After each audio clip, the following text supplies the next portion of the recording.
আমার মাসি আমাদের বাড়িতে 1 মাস থাকতে এসেছিলেন। সেই সময় মা বিভিন্ন প্রতিষ্ঠানের দর্শনে বেরিয়েছিলেন, বাবাও কাজে ব্যস্ত ছিলেন। ওই সময় আমি মাসির সাথে বাসায় একা ছিলাম। মাসির সৌন্দর্য আমার চোখে স্থির হয়ে গিয়েছিল। একদিন রাতে আমার শরীরে কারো হাত অনুভব করলাম। ঘুম থেকে উঠে দেখি মাসি আমার পাশেই ঘুমাচ্ছেন। এই বলে মাসি আমার হাতটা এমন জায়গায় নিয়ে গেল যে আমি নেশাগ্রস্ত হয়ে পড়লাম আর জ্ঞান হারিয়ে ফেললাম। তারপর মাসি আমার সাথে সারা রাত। বাকি ঘটনাটি গল্পতেই বলছি। আমার নাম সাগর। প্রতিদিনের মতো আজও আমি সন্ধ্যায় জিম থেকে ফিরে বাসায় এসে দেখি মেসো মাসি ঘরে এসেছে। আমি তাকে দেখে খুব খুশি হয়েছিলাম। মেসো প্রায়ই তার কাজের সূত্রেই আমাদের শহরে আসছেন। তারপর তিনি আমাদের বাড়িতে আসতেন। কিন্তু মাসি তার বিয়ের 4 বছর পর প্রথমবার আমাদের বাড়িতে আসেন। মাসি আমাকে দেখামাত্রই আমার কাছে চলে এলেন। সে আমার মাথা ছুঁয়ে বলল, আরে সাগর, গত 4 বছরে তুমি কত বড় হয়ে গেছ। আমি ও মাছের খোঁজ খবর নিচ্ছিলাম। এমন সময় পিছন থেকে মেসো এসে আমাকে বললেন মেসো তার বাসায় যাওয়ার জন্য প্রস্তুত হলেন। আমি ভেবেছিলাম মেসো মাসি অন্তত 2-3 দিন আমাদের বাসায় থাকবেন। কিন্তু মাসি আমাদের বাসায় থাকতে থাকতে মেসো চলে যেতে লাগলেন। আমরা সবাই মেসোকে তাঁর গাড়িতে উঠিয়ে দিয়ে বাড়ি ফিরলাম। রাতে মা মাসির সাথে তার ঘরে বসে গল্প করছিল। তারপর আমাকে বাইরে ডেকে জিজ্ঞেস করলাম মাসি কেন ওর বাড়িতে গেল না, ওদের মধ্যে কি কোনো ঝগড়া হয়েছিল। মা বলল না, সাগর মিশের কিছু কাজ ছিল, তাই তিনি আমাদের বাড়িতে বেশিক্ষণ থাকতে পারেননি। আর তোমার মা সেই শহরের একজন ডাক্তারের কাছে 1 মাস ধরে চিকিৎসা নিচ্ছেন এবং তিনি আগামী 1 মাস আমাদের বাড়িতে থাকবেন। এটা তোমার জন্য আনন্দের বিষয় হবে, কারণ এখন আমি আমার বন্ধুদের সাথে যাচ্ছি। এমন পরিস্থিতিতে তোমার খাবার দাবারের সমস্যা হতে পারে, কিন্তু এখন আর দাসী খুঁজতে হবে না। তোমার মাসি ঘরের সব কাজ করবে। মনে করলেন এই ব্যাপারটা ঠিক আছে, তাই আমি আমার রুমে চলে গেলাম। মাসি কোনো চিকিৎসার জন্য এসেছেন? আমি এটা জিজ্ঞেস করিনি। মাসির আগমনের আগে মা কলোনির এক বন্ধুকে নিয়ে মন্দিরে যাওয়ার পরিকল্পনা করেছিলেন। তার যাত্রা হবে 2 দিনের মধ্যে। এখন সে কয়েকদিন বাড়িতে থাকবে না এবং এটা সে মাসিকে আগেই জানিয়েছিল। মাসি বললেন, তুমি কোনো চিন্তা না করে দর্শনে যাও দিদি, আমি ঘরের সব কাজ করব আর সাগরকে খুব ভালো করে দেখাশোনা করব। পরদিন পরিকল্পনামাফিক মা তাঁর বন্ধুদের নিয়ে ঘুরতে রওনা হলেন। তাঁর যাত্রা ছিল 5 দিনে। আমার বাবা প্রায় তাঁর পরিবহন ব্যবসার কাজে বাইরে থাকতেন এবং তিনিও গতকাল সকালে শহরের বাইরে চলে যান। এখন আমি মাছের সাথে বাসায় একা ছিলাম। মা বাড়ি থেকে বের হতেই আমাকে 1212 কল করতে লাগলেন। তিনি আমাকে নিয়ে খুব চিন্তিত ছিলেন। সন্ধ্যায় বাসায় এসে খাবার তৈরি করতে রান্নাঘরে যেতে লাগলাম। তারপর দেখলাম মাসি রান্নাঘর থেকে আমার খাবার নিয়ে বের হচ্ছেন। প্রতিদিন নিজের খাবার নিজেই রান্না করতাম। মা বলতেন আমাকে তোমার খাবার ইত্যাদিতে একেবারে অন্তর্ভুক্ত করো না, তুমি যে খাবার চাও তা নিজেই রান্না করো। প্রতি সন্ধ্যায় আমি 2-0-0 সেদ্ধ ডিম এবং স্যুপ খেতাম। কিন্তু আজ মাসি আমার খাবার আগে রেডি করে রেখেছিলেন। সেদিনই আমি প্রথমবারের মতো তৈরি খাবার পেয়েছিলাম। আমি মাসিকে জিজ্ঞাসা করলাম তিনি আমার ডায়েট সম্পর্কে কিভাবে জানলেন, এবং তিনি উত্তর দিলেন যে তিনি বিকেলে আমার রুম পরিষ্কার করতে গিয়েছিলেন এবং তিনি সেখানে আমার সম্পূর্ণ ডায়েট চার্ট দেখেছেন, যেটিতে কোনোদিন কি খাবার সবই লেখা ছিল।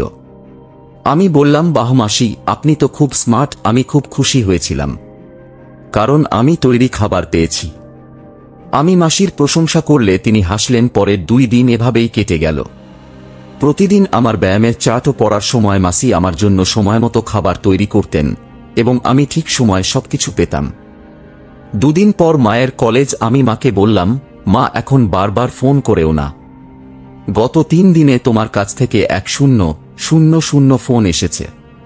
তুমি আমাকে নিয়ে চিন্তা করা বন্ধ করো। মাসি আমাকে আমার ডায়েট থেকে খাবার সবই ঠিক সময়ে দিচ্ছেন। এখন তুমি আমাকে 1212 কল করবে না। আমায় নিয়ে চিন্তা করার জন্য মাসি আছে। সেদিনের পর থেকে মা আমাকে কল করা বন্ধ করে দেন। কখনো কখনো তিনি একটি বা দুটি মেসেজ পাঠাতেন। সেই রাতে মাসি আমার রুমে এলেন। তিনি বললেন, আজ ঘুমাতে পারছি না। মাসি আমার সাথে কথা বলতে লাগল। কথা বলতে বলতে আমি মাসিকে জিজ্ঞেস করলাম, তোমার কি চিকিৎসা চলছে?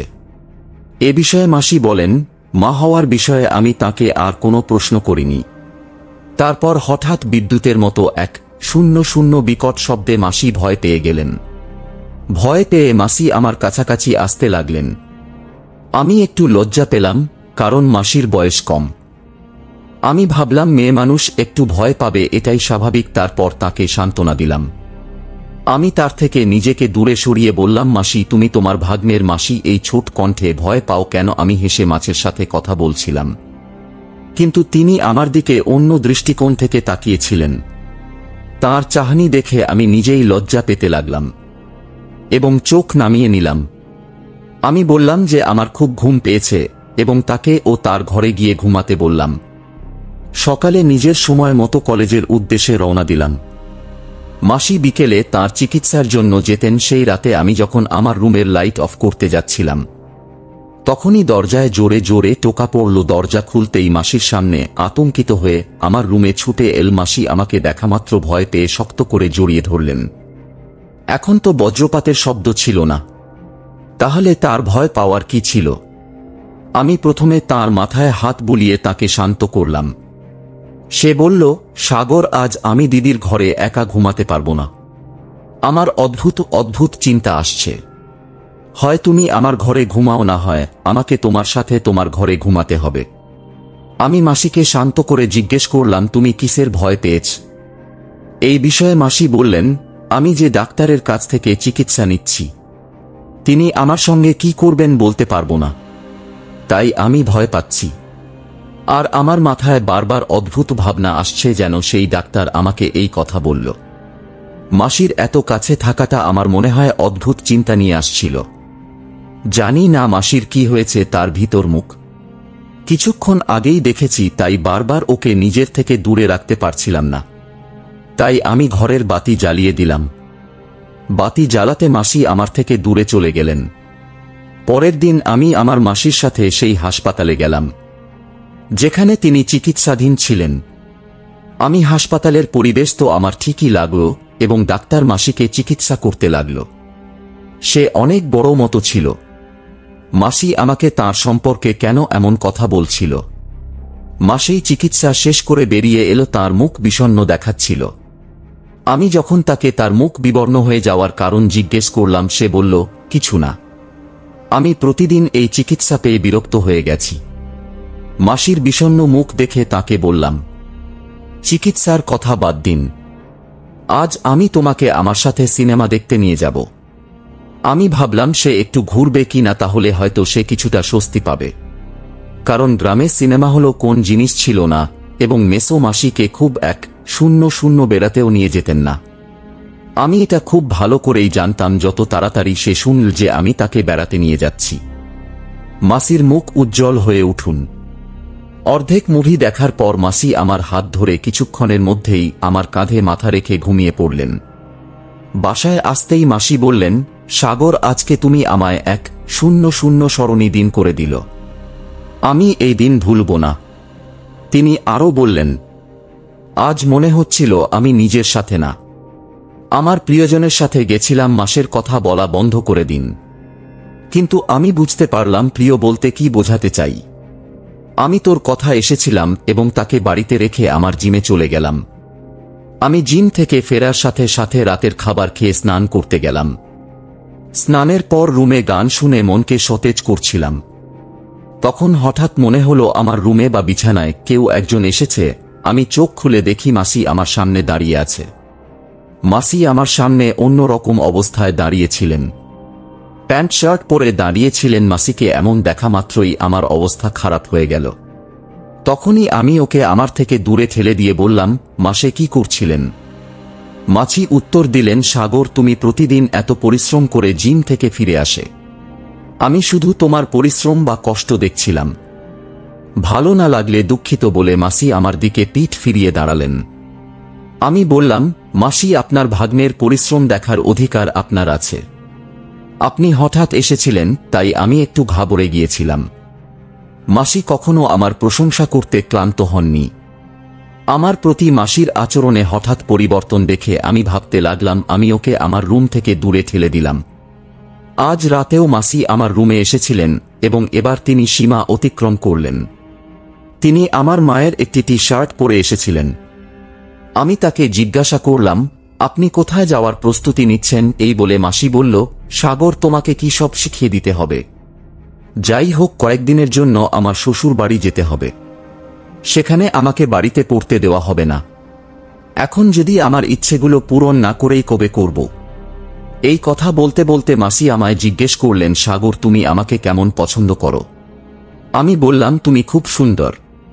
আমি যখন তাকে বললাম সে কত সুন্দর, সাথে সাথে আমার দিকে এগিয়ে এসে বসল।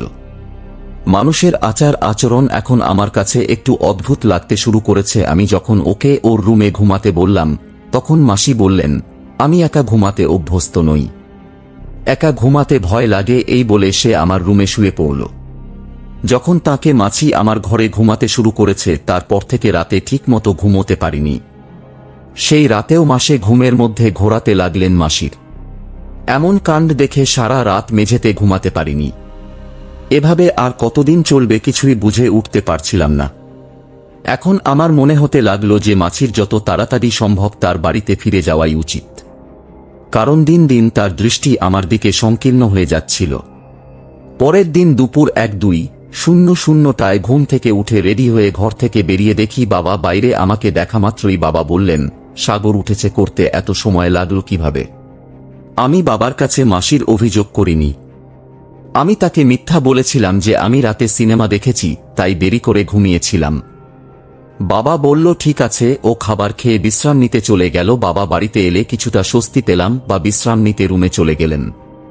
ঠিক তখনই মাসি আমাকে খাবার টেবিলে খেতে বসিয়ে দিলেন। সে আমাকে এভাবে খাবার পরিবেশন করছিল যেন সে আমার নতুন বউ। কোনো রকমে মাথা নিচু করে খাবার খেলাম। সেই রাতে আমি ভালো ঘুমিয়েছিলাম, কারণ বাবা বাড়িতে ছিলেন বলে মাসি আমার রুমে আসেনি। রাতে বাবা আমার রুমে শুয়েছিলেন।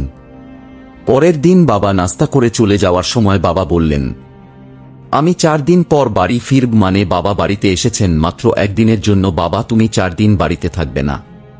এ কথা শুনে মাসির মুখের ভাব বদলে গেল। সে হঠাৎ অদ্ভুত চোখে আমার দিকে তাকাতে শুরু করল। বাবা চলে যাবার সাথে সাথে আমি আমার রুমে গেলাম জিনিসপত্র সংগ্রহ করতে, সবকিছু জোগাড় করে। যখন হলে এলাম তখন আমার পরনে ছিল একটি মাত্র জুতা। ঠিক তখনই মাসির চিৎকারের আওয়াজ শোনা গেল। তার চিৎকার শুনে আমি দৌড়ে সেখানে যাই। সাগর, তাড়াতাড়ি ভিতর এসে আমাকে বাঁচাও। মাছি বারবার এই কথা বলছিল। তার চিকিৎসা এখনো কয়েকদিন বাকি ছিল, তাই তার কিছু হতে পারে এই ভয়ে আমি খুব ঘাবড়ে গিয়েছিলাম। তারপর সোজা বাথরুমে ঢুকলাম। যে আমি বাথরুমে গেলাম সেখানে আমি গরম জলের বাষ্প দেখিনি, গিজার লিক হতে দেখিনি। সেখানে আমি এমন কিছু দেখেছি যা আমার দেখা উচিত হয়নি মাসিকে।